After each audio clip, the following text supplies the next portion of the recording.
Show की शुरुआत आज होती है एक टैग टीम मैच के साथ, जहां माल वाले और ड्रैगन ली एक तरफ थे और विजन एक तरफ। मैच की शुरुआत से ही दोनों हाई फ्लायर्स विजन के ऊपर अटैक करने लगते हैं। वही मैच में फिर से विजन नंबर्स गेम का फायदा उठाती है और ब्रॉन ब्रेकर जोरदार स्पीयर ड्रैगन ली को मार के उनको पिन कर देते हैं। चलो कम से कम ब्रॉन ब्रेकर को पिन तो मिल रहा है। फिर ओटिस और टुजावा वहां पे आ जाते हैं और ऑस्टिन थ्योरी को लपेटने लगते हैं। फिर मैक्सिन रिंग में आती है और ओटिस को थप्पड़ मार देती है, जिसके बाद ओटिस पागल होके ब्रॉन ब्रेकर और ऑस्टिन थ्योरी दोनों को तोड़ने लगते हैं। लेकिन ब्रॉन ब्रेकर फिर भाग के आता है और ओटिस का काम कर देते हैं। बता साले कहाँ है हमारा पैसा? मेरे पास नहीं है। अबे इसी बेल्ट से मारूंगी। ठीक है मैं ढूंढता हूँ, 30 सेकेंड है तेरे पास, ढूंढ के ला वरना मुंह तोड़ देंगे तेरा। ठीक है। फिर दोस्तों रिंग के अंदर एंट्री हो जाती है डैनहाउजन की। हेलो सबको। डैनहाउजन को लगा उसने जजमेंट डे का निपटारा कर लिया है सैटरडे नाइट मेन इवेंट में, लेकिन उनको फिर भी अपने इंसानी पैसे चाहिए। खैर मुझे तो ये पैसे अब नहीं चाहिए, लेकिन मैं ये जजमेंट डे को भी नहीं देना चाहता। क्यों ना मैं इसे अपने सारे फैंस में बांट दूं।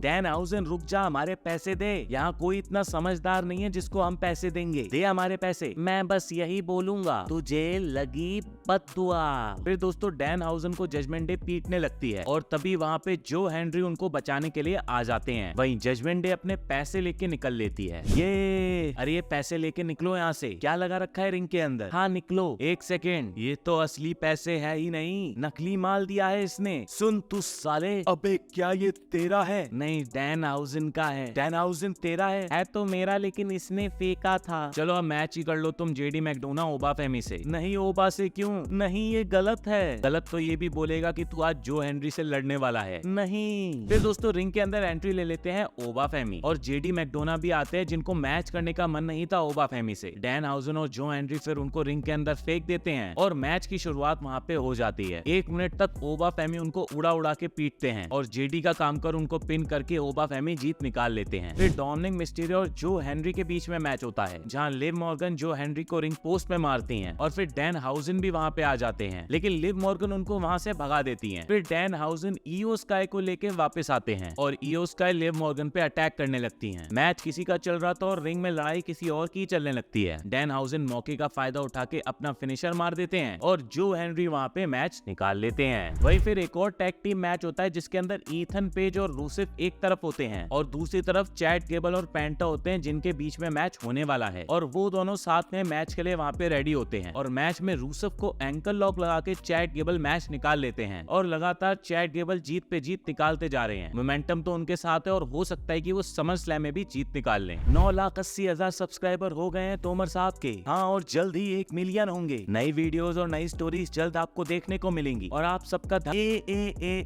खैर मुझे तो यहाँ होना भी नहीं चाहिए था, लेकिन मेरे पास कुछ खास आइडिया है। सेथ रॉलिंस फटाफट यहाँ। तो दोस्तों सोलो सिकोआ यहाँ पे सेथ रॉलिंस को बुलाते हैं और ये देख के मैं बड़ा एक्साइटेड हो गया था कि किस तरह डायनामिक्स चेंज हो रहे हैं। सोलो बहुत टाइम से तू यहाँ नहीं आया है, तो स्वागत है मंडे नाइट रॉलिंस पे। और अब जब तू मेरे शो पे आ गया है, क्या मैं कर सकता हूँ तेरे लिए? और सीधा बता दे, क्या हम बात करने वाले हैं या हम लड़ने वाले हैं? हाँ बात करेंगे हम, लड़ने नहीं आया हूँ मैं। मुझे पता है तू समर स्लैम के लिए तैयार हो रहा है, लेकिन ये मैच 1-on-1 नहीं होने वाला है, तुझे भी पता है। पूरा खानदान आने वाला है, उसका 1 से बढ़ने 4 आएंगे और मुझे सब पता है वो क्या करेंगे, कैसे चलेंगे, कैसे तुझे ठोकेंगे, क्योंकि एक टाइम पे मैं भी उनमें से एक ही था और वो पूरी कोशिश करेंगे तुझे समर स्लैम में हराने की। मैं बस यही आया हूँ बोलने की मैं तेरा सपोर्ट करना चाहता हूँ और समर स्लैम में तेरे साथ जाना चाहता हूँ। सोलो देख, तूने बात पते की तो है, तू ब्लड लाइन के बारे में सही है, तू रोमन रेंस के बारे में सही है और शायद हम साथ में अच्छा कर भी सकते हैं, लेकिन रुक,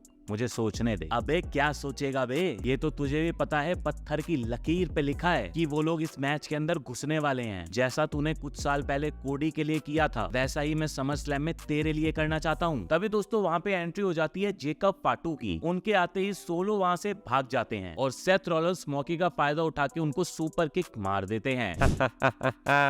मार जेकब मार मुझे, क्या हुआ? ओ नहीं तू नहीं मारेगा, क्योंकि तेरे को ट्राइबल चीफ ने ऑर्डर जो दिया है कि तू मेरे पे उंगली भी नहीं उठा सकता। तो बता मुझे, टाइटल जीतने के बाद तू कॉम्प्लीमेंट्री मिलने वाला है क्या मुझे? ठीक है, एक बार तूने मुझे मार लिया, लेकिन समर स्लैम के बाद तूने मुझे ऐसा कुछ भी किया तो खो दूंगा मैं तुझे। फिर दोस्तों मेन इवेंट के अंदर मैच होता है LA नाइट का। मैं यहाँ खड़े होके सोच रहा हूँ कि समर स्लैम में हमने तय किया है कि मैं सोलो सिकोआ और रॉयस कीज के साथ लड़ने वाला हूँ, ऊसो और फाटू के अगेंस्ट। लेकिन आज वो सोलो आता है और बोलता है कि वो सेथ की मदद करेगा। अबे क्या मजाक बना रखा है? मतलब पहले तो मुझे यही समझ नहीं आ रहा कि ये Seth Rollins versus Roman Reigns हो ही क्यों रहा है। वो रोमन रेंस सालों तक सबके आगे अच्छा बनता रहा, सालों तक भीख मांगता रहा कि तुम लोग उसको पसंद करो, लेकिन तुम लोगों ने उसको भर भर के बू किया। जब तक उसको कुछ ढंग का नहीं मिला वो बू ही होता रहा। वही मेरी बात करे तो मेरे जैसा वो पहले दिन से बनना चाहता था। वो नहीं, कई लॉकर रूम में बंदे हैं जो मेरे जैसा बनना चाहते हैं, और जो सच है वो सच है। खैर जो भी वो बात है वो अलग है, लेकिन ये सोलो सेथ की मदद करना चाहता है, ये बिल्कुल नहीं होना चाहिए। अच्छी बात है कि सोलो ब्लड लाइन के खिलाफ खड़ा है, लेकिन उस सेथ रॉलिंस जैसे डबल दोगले से हाथ मिलाना बिल्कुल गलत है। वैसे भी ब्लड लाइन को तो उस दिन हम तोड़ ही देंगे, इतना तोड़ देंगे कि वो मदद करने के लिए मैच में जा ही नहीं पाएंगे। लेकिन आज भी मैं उस मिर्गी के मरीज जेकब फाटू की मिर्गी निकालूंगा और सब बोलेंगे LA नाइट। फिर दोस्तों दोनों के बीच में मैच स्टार्ट हो जाता है। मैच में फाटू के सुप्लेक्स पड़ता है और तभी जिमी ऊसो रिंग साइड आ जाते हैं। फिर सोलो भी चुपचाप आते हैं और जिमी पे पीछे से अटैक कर देते हैं। कुछ देर बाद जेकब को BFT लगता है तो जिमी ऊसो रिंग में घुसने लगते हैं। तो रॉयस कीज वहाँ LA नाइट की मदद के लिए आ जाते हैं। जिमी ऊसो वहाँ पिट जाते हैं तो उसके बाद वहाँ पे जे ऊसो आ जाते हैं और रॉयस कीज के ऊपर अटैक कर देते हैं। जेकब फाटू फिर LA नाइट के ऊपर अटैक करके वहाँ मैच भी निकाल लेते हैं और फिर ऊसोज मिलके सोलो को तोड़ देते हैं। फाटू को रॉयस कीज एक जोरदार स्पाइन बस्टर मारते हैं, लेकिन उसके बाद ऊसोस का वनडी खाते हैं। फाइनली फिर ब्लड लाइन मिलके LA नाइट का जुलूस निकाल देती है, जो कि बता रहा था कि ब्लड लाइन डोमिनेट करने वाली है समर स्लैम में। ओवरऑल आज की रॉ काफी ज्यादा अच्छी नजर आई। सोलो का सेथ रॉलिंस को अपनी टीम में जोड़ना काफी खास था। अब सर्वाइवर सीरीज आने वाला है तो स्टोरी लाइन को उस तरीके से बनाना ही है, और सर्वाइवर सीरीज का तंबू तो ब्लड लाइन के बम्बू पे ही खड़ा रहता है। बस मैं ये नहीं चाहता कि सोलो सिकोआ बिट्रे करके ब्लड लाइन में यहाँ से चले जाएं, बल्कि कुछ और अनएक्सपेक्टेड यहाँ पे होना चाहिए। बाकी तो मिलता हूँ आपको नेक्स्ट वीडियो के साथ में, तब तक के लिए सायोनारा। भाइयों और उनकी बहनों, मेरा नाम है पॉल हेमन। मैं वकालत करने वाला वकील हूँ किंग ऑफ द केज का, अल्टीमेट फाइटर का, द बीस्ट ब्रॉक लेसनर का। मेरे से सब बोल रहे हैं कि मैं मारपीट शब्द का इस्तेमाल ना करूं हेलेना सेल के लिए। Brock Lesnar versus Oba Femi SummerSlam में कैसे ना बोलूं तुम्हें, कैसे सच ना बोलूं तुम्हें कि क्या इंतजार कर रहा है उस ओबा फेमी का उस केज के अंदर। वो सेल एक खौफनाक किला है जिसमें बेरहम मारपीट, भाई मारपीट ऐसी दर्दनाक। और वो मिस्टर फेमी जो है एक ओवररेटेड फेमी, उसको लगता है वो ब्रॉक लेसनर की कभी ना सेल में हारने की स्ट्रीक तोड़ देगा, खत्म कर देगा समर स्लैम में। लेकिन कुछ और ही होने वाला है। ओबा फेमी ने भले ही जवानी का सबसे बेहतरीन साल दिया हो, लेकिन हिस्ट्री बोलती है कि वो WWE में ब्रॉक लेसनर ने दिया था। और ये जो नई बड़ी चीज है, इसको लगता है ये ब्रॉक लेसनर की स्ट्रीक कॉन्कर करेगा, सॉरी